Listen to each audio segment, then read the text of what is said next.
Today we are going to be talking about endgame in Anthem. This is the stuff that you do once you've hit max level, all of the stuff that's going to keep you playing the game over and over again, and honestly one of the most important aspects of Anthem that the devs need to get right. We're going to go over every element of gameplay. Some of it we know quite a lot about, some of it we know nothing about, and some of it's only been hinted at recently. But we have some really important dev comments talking about endgame, how they intend to implement and work with it moving forward, and so we're going to be covering all of that today. My name is Ryan Central. If you want more Anthem content, subscribe to the channel, but also Ben Irving followed me on Twitter this week, so I figured you should do the same. Twitter.com/Ryan Central with an underscore. You can keep up to date with all of the up-to-date Anthem news from there. Speaking of Ben Irving, we'll start with his tweet to go over everything to do with the endgame. The question came in, what will be the hardest thing to do in Anthem? Ben Irving says at launch, strongholds and legendary contracts. After launch, you will see soon enough. We can go through these fairly quickly as we get onto the after launch stuff. Strongholds we have seen before, we have seen 2 currently, and we'll be able to play 1 in the demo. Speaking of which, there will be another video going over all of the demo stuff as more information tends to be coming out week by week, so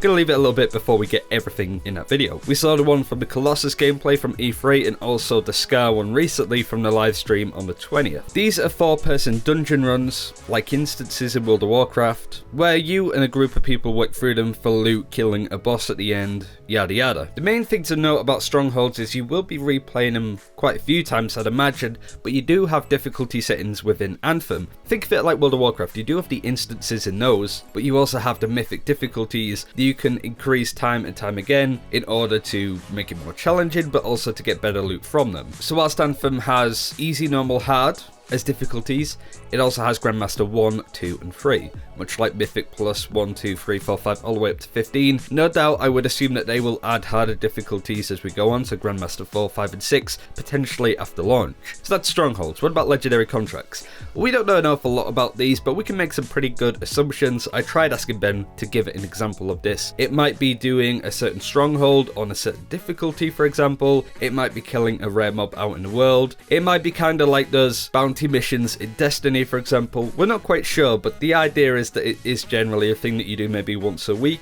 that requires a group to go and kill something in particular. It is worth adding as well that there are dailies, weeklies, and I believe monthlies in the game for Anthem 2 that you can constantly be working towards, as well as contracts which are kind of like dailies. But how about after launch? Well, we do actually hear the 3 main developers, Mike Gamble, Ben Irving, and John Warner, talking about endgame, specifically raids, and what they have in mind for Anthem, so just take a quick listen to this.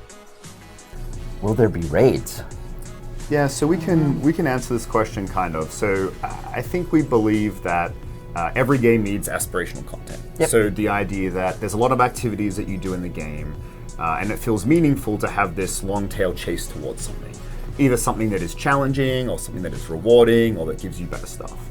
And we have some really exciting aspirational stuff for the live service that we're not talking about yet, that'll come pretty soon after launch, that will be, as players have done all this amazing content we have at launch, there'll be some more stuff that I think everything you do will get you ready for the things that come later, and we'll be talking about that next year. And it's cool and it's different, and we don't call them raids, but right. But like it feels that aspirational content. And we want to talk about it. It's just we just can't do it yet. And best of all, it's tied into the very fabric of the game and the chaotic world, and so we're really excited about it. Most players are assuming that what has been talked about here are Shaper Storms. We saw a very brief glimpse at this in the E3 first trailer, but of course the game has changed quite a lot since then. It might be like a raid or an instance, because these Shaper Storms are designed to be big constructs where massive things are created. It's a storm, lots of crazy shit is going on, so it would lend itself to create quite an interesting dynamic in terms of endgame content. We know that raids are going to be 4-person playable things too. It's not going to be like Destiny where it's 6 or 25 in World of Warcraft, for example. It's the same amount of players. Granted, that could also of course change, but another important aspect about this is that it's not going to be in the game for launch, and of course a lot of people have said, oh, typical EA game, it's not finished upon release, but I feel like that's a little bit unfair when it comes to raid content like this, because when you look at Destiny or when you look at World of Warcraft, they tend to postpone their raid content as well, because frankly there's no point to be implementing or working on that in the game when players are mostly going to be leveling up and getting the gear to do the end game content. So I'm more than okay with BioWare delaying the raids by a couple of weeks, giving people time to prepare to do the raids, and then having that be a big patch a couple of weeks or a month after launch.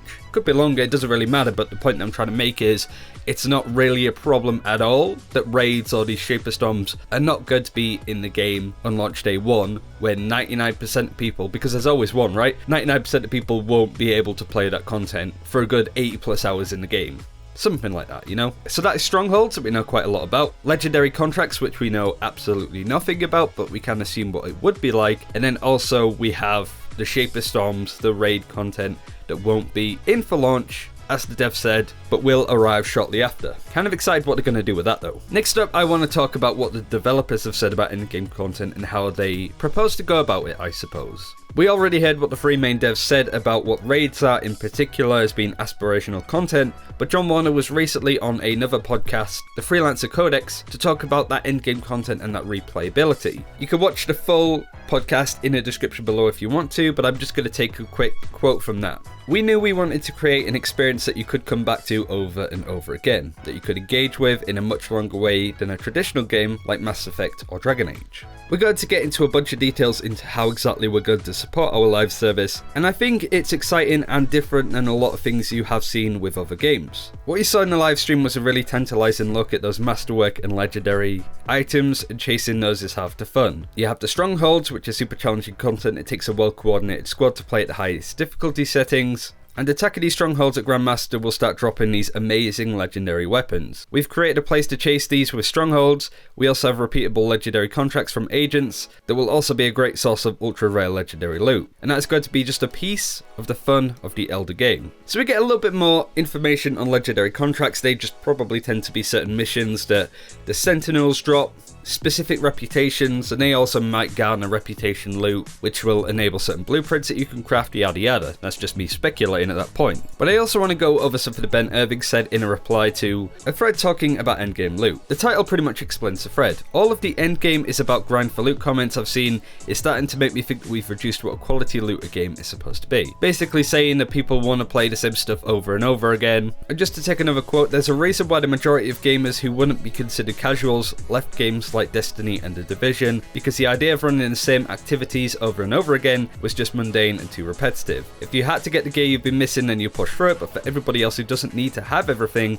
it's going to be a big problem. The reason why I wanted to highlight this is Ben Irving in the comments had a really good answer. People are motivated by different things: loot, vanity, content, social experiences, challenge, exploration, story, etc. in no particular order. There is normally overlap between the motivations for a given player. Our goal is to find the right balance for Anthem. Part of that will be discovered once players start playing the game and we see how our players play it. Anthem's going to have a very new, fresh audience entering their game that is going to do stuff very differently, potentially at least, to Destiny, Warframe, World of Warcraft, Diablo. It's hard to say what the main focus is going to be from Anthem players. Anthem just tends to be letting people roam free a little bit and then working out where the general gist of people are heading and try and spearhead that content to go in that direction, which is fairly unique. Of course, it's not completely true in a sense. They'll have a good idea on what content they want to do, but in terms of how they want to publish it and the stuff that they want to do in the future, they're willing to see where the community sits on this one. But that is everything that we know about endgame, some of the stuff that we know quite a lot about, some of it very little,